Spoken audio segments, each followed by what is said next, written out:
Secunderabad cantonment పరిధిలో అంబేద్కర్ విగ్రహం తొలగింపుపై రాష్ట్ర ఎస్సీ ఎస్టీ కమిషన్ చైర్మన్ బక్కి వెంకటయ్య తీవ్రంగా ఖండించారు.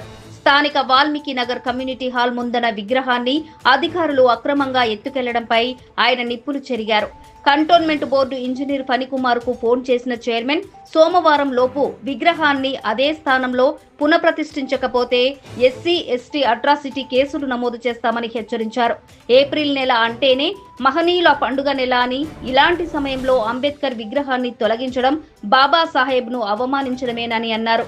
ఈ ఘటనపై సమగ్ర విచారణ జరిపి దోషులపై కఠిన చర్యలు తీసుకోవాలని మల్కాజ్గిరి డీసీపీ శ్రీధర్ కు ఫిర్యాదు చేశారు. ఈ కార్యక్రమంలో దళిత బహుజన సంఘాల నేతలు, స్థానికులు పాల్గొని అధికారులకు వ్యతిరేకంగా నినదించారు. ముఖ్యంగా అంబేద్కర్ అంటే ప్రపంచ మేధావి. ఏప్రిల్ నెల అంటే మహనీయుల మాసం.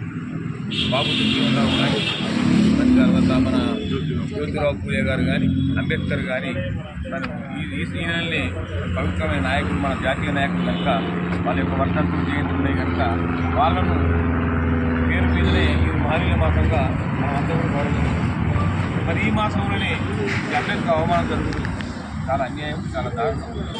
నేను డీసీపీ గారు మాట్లాడి మన దోషులు ఎవరైతే ఉన్నారో వాళ్ళందరూ కూడా ఖచ్చితంగా శిక్షించాలని చెప్పి డైరెక్షన్ ఇచ్చిన డీసీపీ గారికి, మరి చీఫ్ ఇంజనీరు మరి వాళ్ళ పని గారితో మాట్లాడినా మరి వెంటనే మీరు ఇది ఇట్లా మీరు అంబేద్కర్ విగ్రహాన్ని ఎక్కడుందో తీసుకొచ్చి కంటోన్మెంట్ అధికారులు, సీఈఓ కానీ వాళ్ళందరూ కూడా ప్రతిష్ట ఏర్పాటు చేయకుండా ఎక్కడ నెలకొంటే వాళ్ళందరిపై మీరు కూడా ఎస్సీ ఎస్టీ కేసు నమోదు చేస్తారని చెప్పి కూడా తెలపడం జరిగింది.